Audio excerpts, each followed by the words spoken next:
العلماء ورثة الأنبياء، لأن هذه الأمة لا نبي فيها بعد خاتم النبيين محمد صلى الله عليه وسلم، فمن يرشد الناس، من يهدي الناس، من يبين لهم دينهم، من يتحمل المسؤولية فيهم. السائل: ما حكم الدعاء في الصلاة بلغة غير اللغة العربية، خاصة إذا كانت من رجل لا يحسن اللغة العربية؟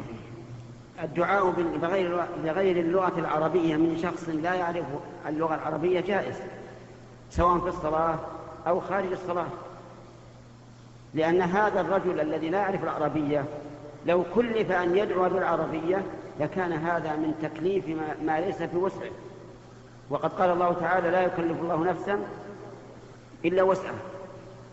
فإذا قال قائل نعلمه، قلنا: وإذا علمته الألفاظ وهو لا يعرف المعاني فما الفائدة؟ وعلى كل فالدعاء يجوز للإنسان أن يدعو الله تعالى بلسانه، أي بلسان الداعي، باللغة العربية أو غير عربية. وأما القرآن فلا يجوز أن ينطق به أحد إلا باللغة العربية على كل حال.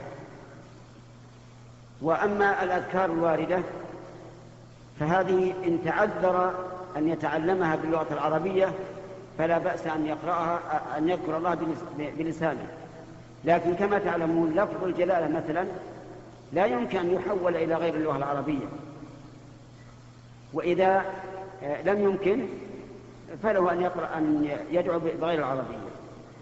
فصار الأقسام كم؟ 3. الأول ما لا يجوز إلا بالعربية وهو القرآن. الثاني ما يجوز بالعربية وغيرها ممن لا يحسن العربية وهو دعاء الله بما ليس واردا.